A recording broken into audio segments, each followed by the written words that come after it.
Kick எக்கானமின்னு சொல்லுது. GIG kick economy என்ன சொல்லுதுன்னா, அடுத்த 30 ஆண்டுகளில் தொழில் நிறுவனத்தில் வேலை செய்பவர்களுடைய எண்ணிக்கை குறைந்துவிடும்.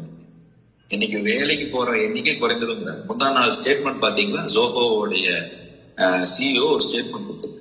இனி அதிக சம்பளம் கொடுப்பது நிறுவனத்திற்கு சுமையாக இருக்கும் அப்படின்னு சொல்லியிருக்கு. ஜோஹோனுடைய ஸ்ரீதர் என்ன சொல்றாரு CEO, இனி கோடிங்ல அதிக சம்பளம் கொடுப்பது வருமானமாக இருப்பதை விட செலவு கணக்கில் காட்டப்படும் அப்படின்னு ஜோஹோவுடைய CEO சொல்லுது. இப்போ இது இண்டஸ்ட்ரி குளோபல் ஜோன் வெர்ஷன் 5.0 ஒரு வெர்ஷன் இருக்கு. அவங்க கிக் எக்கானமி அடுத்த 30 ஆண்டு காலத்தில் அதுதான் வரப்போகுது. அது என்னவாக இருக்கும் என்றால், நேரடி வணிகம் அதிகரிக்கும் அப்படின்னு சொல்லுது. அதாவது நெட்வொர்க் மார்க்கெட், ஒரு பொருளை டைரக்டா கொண்டு போய் சேர்க்கக்கூடிய வணிக முறை அதிகரிக்கிறதுக்கு வாய்ப்பு இருக்கிறது என்று சொல்லுது.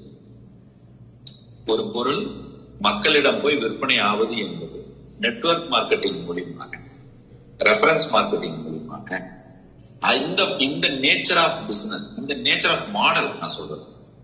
பொருள் என்னவா வேணா இருக்கலாம், எந்த பொருளா வேணாலும் இருக்கலாம், ஆனால் அது மக்களை கொண்டு போய் சேர்த்துவது என்பது நெட்வொர்க் மார்க்கெட்டிங்கா இருக்கு. ஏன்னு கேட்டா, நெட்வொர்க் மார்க்கெட்டிங்ல தான் எமோஷன் இன்டெலிஜென்ஸை அதிகமாக பயன்படுத்தும்.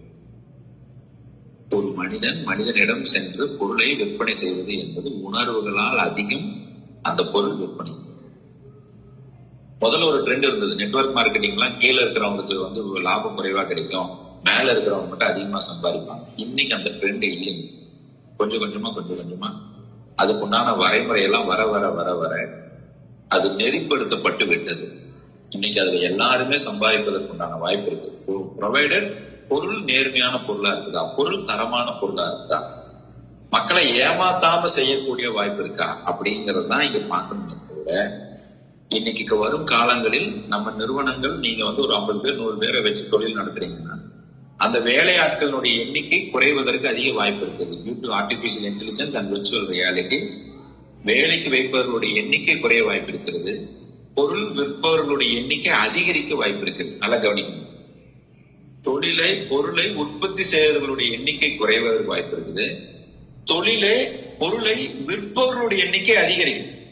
இந்த மனுஷன் பேசுற ஒரு நிகழ்வு இருக்கு பாருங்க, அதை போய் ஒரு ஆர்டிபிஷியல் இன்டெலிஜென்ஸ் பண்ண முடியாது. நல்லா புரிஞ்சுக்கங்க. மனிதன் உறவாடி விற்பனை செய்வதை ஆர்டிபிஷியல் இன்டெலிஜென்ஸ் பண்ண முடியாது.